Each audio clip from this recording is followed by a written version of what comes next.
March 26, 2009. I woke to crying skies. After the calmer sleep inside a lovesick mind bursting with colors and visions had just about tricked me into believing that I was back in better times. But this morning, I was not alarmed by digital screams, instead slower epiphanies dripped with the pitter-patter of reality knocking in Chinese water torture rhythm, and my eyes blinked with them, bringing me home. Now, I wonder where that is, where it will be 4, 5, 6 months from now.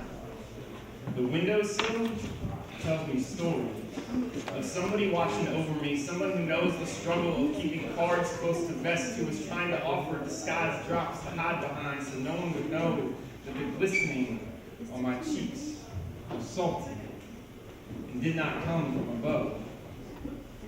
People claim that wrinkles or prunes on facial skin come simply from getting old, but no. It comes from the immersion of waterlogged, from being soaked in regret enough times over enough years that you simply can't find a source of heat that will ever get you dry again. If 75% of your body is water, think of the 25% that has escaped, and then I dare you to try and tell me that real men don't cry.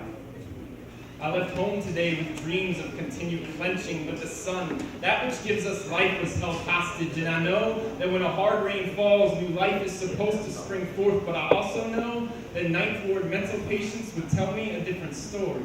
So when I parked my hope beneath that bloody brick towering institution, I had a premonition that a fistful of backward steps would crunch under my soul like a message 4 months old written in invisible ink that finally shows itself again just when you were ready to put it behind you.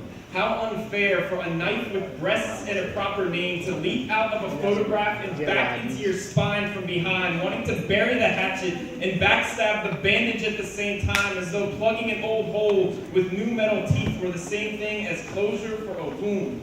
We are supposed to check our emotions at the door when we enter rooms where hands press ironically on Bibles, as though lawyers and documents that try to force the human being to leave behind love that they don't want to has got anything to do with judging the truth.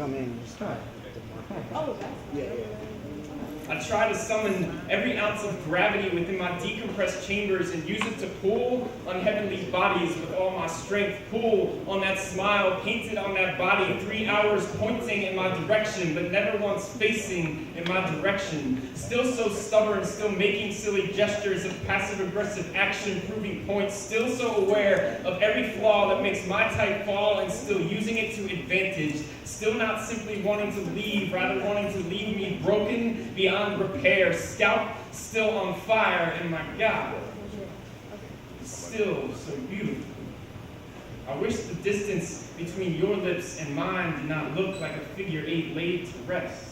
Dollar figures fly from suit and tie throats like broken quarter, 8th, and 16th notes looking to settle on the score, but I never learned how to read music. I only know how to pluck heartstrings, and when one finally breaks that I cannot afford to replace, I can only continue to strike in discord. From December 2008 forward, this is my new skin, and I gotta tell you, it itches. Comfort from southern sources may be the closest I'll ever get to that word again. It is so much easier to tell yourself that you are getting by, that you have learned to deal with it, have learned to become something bigger, something better, something pseudo-strangers claim to see in you just before they walk away to someone bigger, someone better than what you see yourself in foggy morning glass. I know the feel of every single person you used to call your best friend, always having a better one to call their own. It is so much easier to lie and tell yourself that the world has another soul waiting in beta production, perfecting, tightening that one loose screw that keeps heads turning every time I try to talk to someone with only my eyes. It is so much easier to lie and tell yourself these things, but the honest to God truth is, I guess I'm just too tired to keep believing in happy endings.